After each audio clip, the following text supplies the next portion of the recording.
Judgment.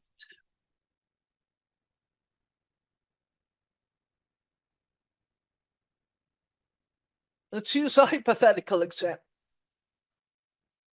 A person with an intention of kindness. Let me backtrack a step. There is, we think of the story that might be behind this. A person is experiencing some kind of difficulty. They are short of money for their food or their rent or whatever it might be. Maybe they've lost their job. The person is a friend of yours. That person doesn't come to you and say, please, can you give me money? You just see that they're struggling.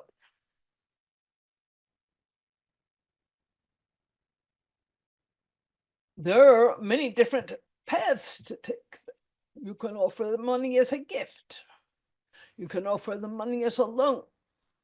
Maybe a long-term, no-interest loan. You can offer them to take them to the grocery store and buy them food.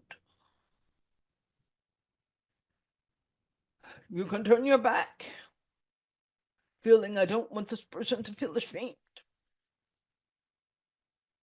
Now, one person might look at you and say, you're putting that person in an awkward place. You're making them feel diminished because you have to rescue them. But are you rescuing them or are you opening your heart? It's not really rescue unless you see it as rescuing and the other person sees it as rescue. Otherwise, it's just loving sharing. But then one person might come to you and say, look at the harm you're doing to this person, diminishing them by not trusting them to stand on their own feet. Judgment from that person. And another person might come to you and say, look at the harm you're doing to this person by not offering what they need. Judgment. What I want to say here is that there is no wrong or right to it. There are so many situations in human embodiment where there are multiple choices, and the loving response is not this or that, but where it comes from within. Is there a contraction that says, I need to fix this, either because I'm uncomfortable with that other person's situation, or I need to fix this so that I can be the rescuer, or I need to fix this just because I love them, but there's still an ego and a self to it. Or can the response come from a place of complete emptiness? And rarely for the human will it come from a place of emptiness.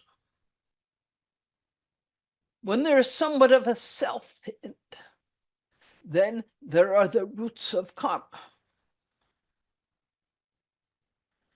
The more empty of self the response is, the less there is any karmic entanglement in the action. So it's not about what action you take, but what drives that action.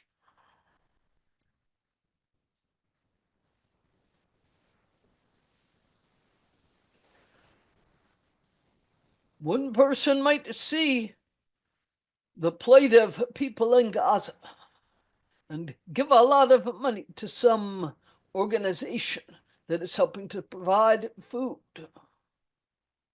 medical resources.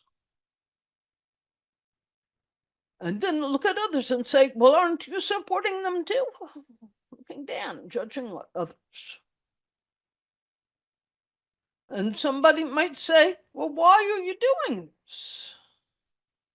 Because they are my brothers and sisters. Because they are human. Because their pain is my pain. But to what degree is there an ego involvement?